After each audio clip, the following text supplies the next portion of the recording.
Hi. അപ്പം ഞങ്ങൾ ഇന്നൊരു ഷോപ്പിങ്ങിന് പോവാണ് കേട്ടോ. അപ്പോൾ എന്ത് ഷോപ്പിംഗാണെന്നല്ലേ നിങ്ങൾ ചിന്തിക്കുന്നത്?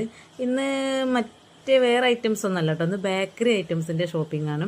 അതായത് കുറച്ച് ദിവസമായി കുട്ടികൾക്കുള്ള സ്നാക്സൊക്കെ കഴിഞ്ഞിട്ട്, അപ്പോൾ അങ്ങനെ വരുമ്പോൾ ഞങ്ങൾ അധികം സ്നാക്സ് ഇവിടെ നല്ല ഫ്രഷ് ആയിട്ടൊരു സ്ഥലമുണ്ട് കേട്ടോ, അവിടെ പോയിട്ടാണ് വാങ്ങൽ.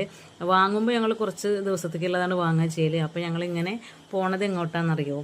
ഞങ്ങളവിടെ വള്ളുവങ്ങാട് പാലത്തിൻ്റെ അവിടെ ബിസ്മി പറഞ്ഞൊരു ബേക്കറി ഷോപ്പുണ്ട്. അതവിടെ ഹോൾസെയിൽ ആൻഡ് റീറ്റെയിൽ ആട്ടോ. അവിടെ പിക്ചറൊക്കെ കണ്ടപ്പോൾ തന്നെ അപ്പൂസ് അവന് വേണ്ട ഐറ്റംസൊക്കെ അതിൽ തൊട്ട് കാണിക്കുന്നുണ്ട് കേട്ടോ. ഇവിടുത്തെ പ്രത്യേകത എന്ന് പറഞ്ഞാൽ എന്താ അറിയോ, എല്ലാം നല്ല ഫ്രഷ് ഐറ്റംസ് ആവട്ടോ. അതായത് ഒന്നിനൊരു കാറലിൻ്റെ ചോയ, അതുപോലെ പഴകിയ സ്മെല്ല്, അങ്ങനെ ഒന്നും ഉണ്ടാവില്ല കേട്ടോ. ഞങ്ങൾ വർഷങ്ങളായിട്ട് ഇവിടെ നാട്ടോ ബേക്കറി ഐറ്റംസൊക്കെ വാങ്ങണം. ഇവിടെ എല്ലാ ഐറ്റംസും ഉണ്ട്. അതായത് ഉപ്പുള്ളതുണ്ട്, മധുരമുള്ളതുണ്ട്, ഹലുവ ഉണ്ട്, ജിലേബി ഉണ്ട്, ലഡു ഉണ്ട്, അങ്ങനെ പല ഐറ്റംസും ഇവിടെ ഉണ്ട് കേട്ടോ. നല്ല ടേസ്റ്റ് വേണം കേട്ടോ. അപ്പോൾ ഞങ്ങൾക്ക് ആവശ്യമുള്ള കുറച്ച് ഐറ്റംസൊക്കെ വാങ്ങിയിട്ടോ. റസ്ക്, ചിപ്സ്, മിക്സർ, അതുപോലെ കുറച്ച് ബിസ്ക്കറ്റുകൾ, പിന്നെ കുറച്ച് ലഡു, ജിലേബി, അങ്ങനത്തെ കുറച്ച് ഐറ്റംസ് വാങ്ങിയിട്ടോ. ഞങ്ങൾ വാങ്ങുമ്പോൾ കുറച്ച് ഒരു 1.5 മാസത്തേക്കുള്ളതാണ്ട് വാങ്ങും. കാരണം പിന്നീട് അത് കഴിഞ്ഞതിന് ശേഷം അടുത്തത് നോക്കുള്ളൂ കേട്ടോ.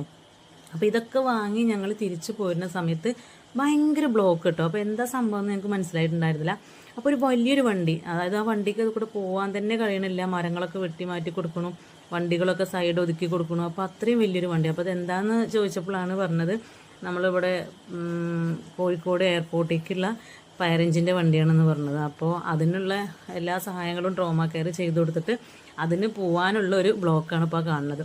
അപ്പോൾ അതൊക്കെ കണ്ട് കഴിഞ്ഞതിന് ശേഷം പിന്നെ ഞങ്ങളൊരു ചെറിയൊരു ചായക്കടയിൽ കയറി ചെറിയൊരു ചായയും കടിയൊക്കെ കഴിച്ചിട്ട് നല്ല മഴ വരുന്നു എന്ന് കണ്ടപ്പോൾ പെട്ടെന്ന് വിട്ടുവിട്ടോ വീട്ടിലേക്ക്.